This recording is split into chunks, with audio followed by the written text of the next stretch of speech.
Filemon, si Pablo na bilanggo ni Kristo Jesus at si Timoteo na ating kapatid kay Filemon na aming minamahal na kamanggagawa at kay Apia na ating kapatid na babae at kay Arkipo na kapwa-kawal namin at sa iglesia sa iyong bahay. Sumainyo nawa ang biyaya at kapayapaang mula sa Diyos na ating Ama at sa Panginoong Hesukristo. Nagpapasalamat akong lagi sa aking Diyos na ikaw ay binabanggit ko sa aking mga panalangin. Sa pagkabalita ko ng iyong pag-ibig at ng pananampalataya mo sa Panginoong Hesus at sa lahat ng mga banal, upang ang pakikipagkaisa ng iyong pananampalataya ay maging mabisa sa pagkaalam ng bawat mabuting bagay na nasa iyo sa kay Kristo. Sapagkat ako'y totoong nagalak at naaliw sa iyong pag-ibig, sapagkat ang mga puso ng mga banal ay naginhawahan sa pamamagitan mo, kapatid.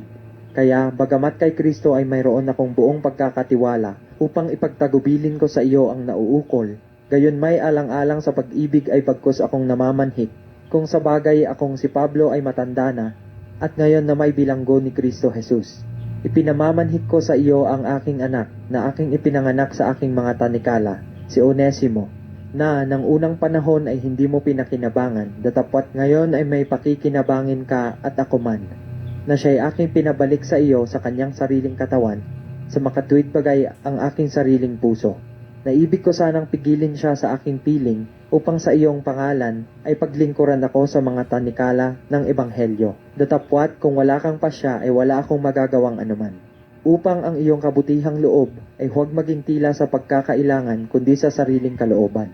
Sapagkat marahil sa ganito, siya'y nahiwalay sa iyo sa sangdaling panahon, upang siya'y mapasa iyo magpakailanman. Na hindi na alipin, kundi higit sa alipin, isang kapatid na minamahal, lalong-lalo na sa akin. Ngunit kaano pa kaya sa iyo na siya'y minamahal mo maging sa laman at gayon din sa Panginoon. Kung ako nga ay inaari mong kasama, ay tanggapin mo siyang tila ako rin. Ngunit kung siya'y nagkasala sa iyo ng anuman, o may utang sa iyong anuman, ay ibilang mo sa akin. Akong si Pablo na sumusulat nito ng aking sariling kamay, ay siyang magbabayad sa iyo, hindi sa sinasabi ko sa iyo na ikaw man ay utang mo pa sa akin. Oo, kapatid, magkaroon nawa ako ng katuwaan sa iyo sa Panginoon. Panariwain mo ang aking puso kay Kristo. Kita'y sinulatan sa pagkakatiwala sa iyong pagtalima. Palibhasa'y aking nalalaman na gagawin mo ang higit pa kaysa aking sinasabi. Datapwat bago ang lahat ay ipaghanda mo ako ng matutuluyan. Sapagkat inaasahan kong sa pamamagitan ng inyong mga panalangin ay ipagkakaloob ako sa inyo. Binabati ka ni Epafras na aking kasama sa pagkabilanggo kay Kristo Jesus, at gayon din ni Marcos, ni Aristarco, ni Demas at ni Lucas na aking mga kamanggagawa. Ang biyaya ng ating Panginoong Hesukristo ay sumainyo nawang Espiritu. Siya nawa.